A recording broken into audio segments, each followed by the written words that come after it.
உங்கள் favourite TV ஷோக்களை இனி miss பண்ண தேவையில்லை. ZEE5 இல் முற்றிலும் இலவசமாக காணுங்கள், இங்கேயும் எப்பொழுதும். உங்க தங்கச்சி மகாலட்சுமியை கூப்பிட போனவங்கள ஆளை காணுமே. டைம் வேற ஆயிட்டு இருக்கு, நாங்க கிளம்பணும். தரகரே, என் தங்கச்சி மகாலட்சுமின்னு நான் சொன்னது சும்மா செல்லமா சொன்னேன். நீங்க மகாலட்சுமிங்கிறது அவ பேருன்னு நினைச்சிட்டீங்க. அவ பேரு மகாலட்சுமி இல்ல, காவேரி.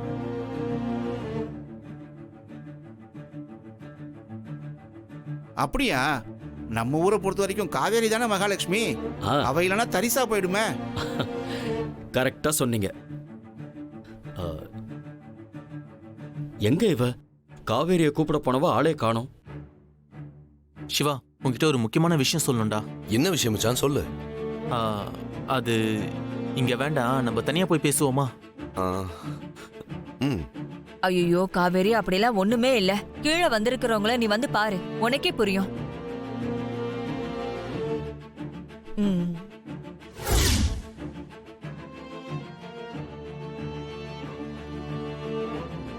சாரி, நீங்க எதுவும் தப்பா நினைச்சுக்காதீங்க, இது கொஞ்சம் பர்சனல்.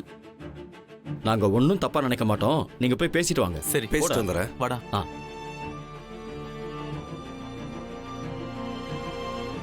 சொல்லு மச்சான்.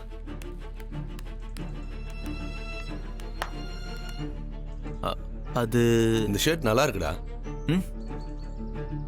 இந்த சட்டை நீ போட்டிருக்கத பார்த்து பொண்ணு வீட்டுக்காரங்க நீதான் மாப்பிள்ளைன்னு சொல்லிருப்பாங்களே. அட ஏன்டா அந்த கதையை கேக்குற? நீ வேற, இது என்னோட ஷர்ட்டே இல்லடா. என்னது, உன்னோட சட்டை இல்லையா? என்னடா சொல்ற? ஆமாண்டா, என்னோட ஷர்ட்ல காஃபி கொட்டிடுச்சுன்னு சொல்லி பொண்ணோட அண்ணன் ஷர்ட்டை அவங்க அம்மா எடுத்து கொடுத்தாங்க. ஓ, அப்ப இது முருகனோட சட்டையா? அவன் இப்படி ஒரு சட்டையை போட்டு நான் பார்த்ததே இல்லையே. அவன் எப்படி இப்படி ஒரு காஸ்ட்லியான சட்டை வச்சிருக்கான்? என்னடா யோசிக்கிற? இந்த ஷர்ட்டுக்கு இப்படி ஒரு ஸ்டோரி இருக்குண்ணா. அது இல்ல. சரி, நீ ஏதோ தனியா பேசணும்னு சொன்னியே, என்ன விஷயம்?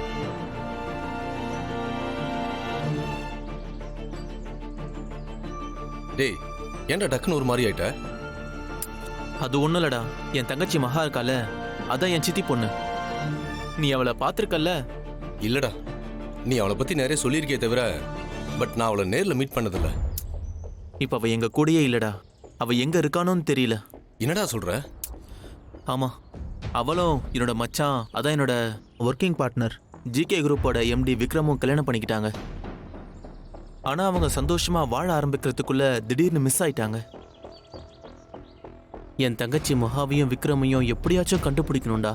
டேய், என்னடா சொல்ற? மிஸ் ஆயிட்டாங்களா? எப்படி? மகாவும் அவங்க ஹஸ்பண்டும் ஒரு நாள் வெளியூர் கிளம்பி போனாங்க.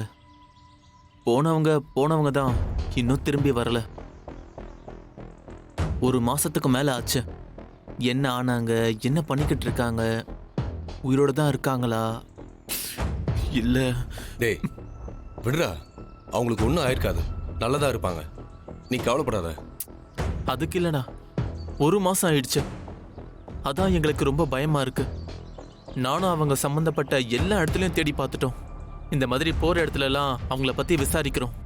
ஆனா ஒரு சின்ன இன்ஃபர்மேஷன் கூட அவங்கள பத்தி கிடைக்கல.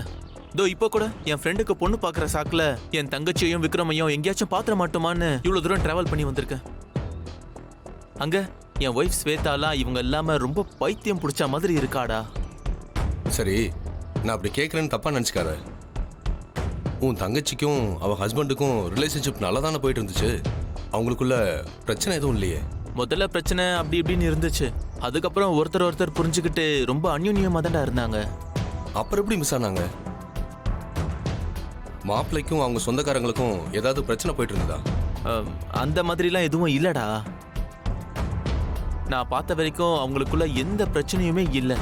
கணவன் மனைவிக்குள்ளேயும் பிரச்சனை இல்லை, சொந்தக்காரங்க கூடயும் பிரச்சனை இல்லை.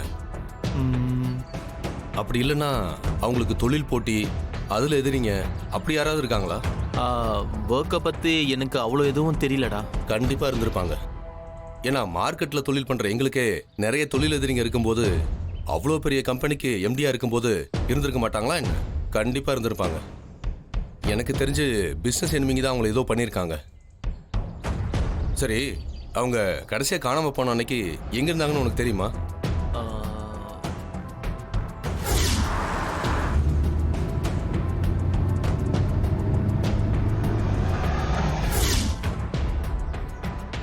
டேய் என்னடா யோசிக்கிற? அவங்க கடைசியா எங்க இருந்தாங்கன்னு உனக்கு தெரியுமா தெரியாதா? தெரியாம எப்படி போகும் சிவா? நாங்க விசாரிச்ச வரைக்கும் அவங்க கடைசியா திருச்சி வந்திருக்காங்க. அது இங்க சமயபுரம் டோல்கேட்ல ஃபாஸ்டாக் QR கோட் ஸ்கேன் ஆயிருக்கு. அது வச்சு பார்க்கும்போது அவங்க திருச்சி தாண்டி போகல. திருச்சி சிட்டிக்குள்ள இல்ல ரூரல்ல தான் எங்கேயோ இருக்கணும். திருச்சிக்குள்ளையா? ஆமாண்டா, நானும் எனக்கு தெரிஞ்ச ஃப்ரெண்ட்ஸ் ரிலேட்டிவ்ஸ்னு ஒருத்தர் விடாம எல்லாருக்கிட்டையும் விசாரிச்சுட்டு இருக்கேன். ஆனா எந்த ஒரு இன்ஃபர்மேஷனும் எனக்கு கிடைக்கல. போலீஸ்ல இன்ஃபார்ம் பண்ணீங்களா? அட நீ வேற, அதெல்லாம் ஒரு யூஸும் இல்லடா. அவங்க என்கிட்ட மறுபடியும் கேள்வி கேட்கறாங்களே தவிர அவங்க ஒரு ஸ்டெப்பும் எடுத்து வைக்க மாட்டேன்றாங்க. அதனாலதான் அவங்கள நம்பாம நாங்களே தேட ஆரம்பிச்சிட்டோம்.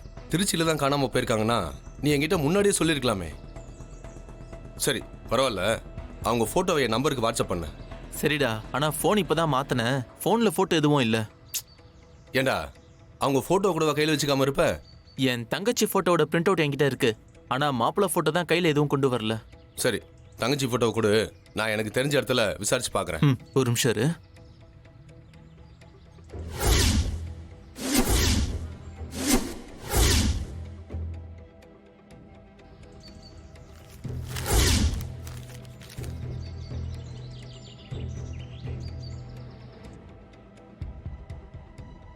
சரவணா, சாரி சரவணா, ஒரு சின்ன ப்ராப்ளம் ஆயிடுச்சு, அர்ஜென்ட்டு, நாம உடனே கிளம்பணும்.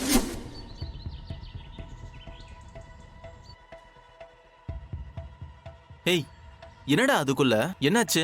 அதை நான் கார்ல போகும்போது சொல்றேன், நீ சார்ட்ட சொல்லிட்டு கிளம்பு.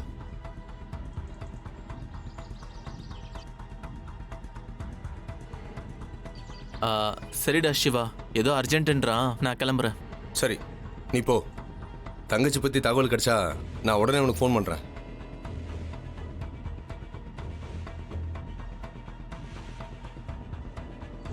இந்த உதவி மட்டும் எனக்கு பண்ணி கொடுறா ப்ளீஸ்ரா.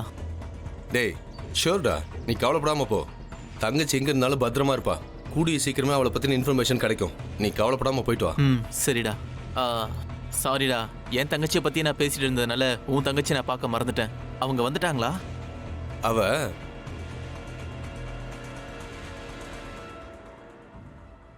ஏங்க, என்ன நீங்க மட்டும் தனியா உட்காந்துட்டு இருக்கீங்க? அவங்கள எங்க காணோம்? அவங்க எல்லாரும் கிளம்பி போயிட்டாங்க.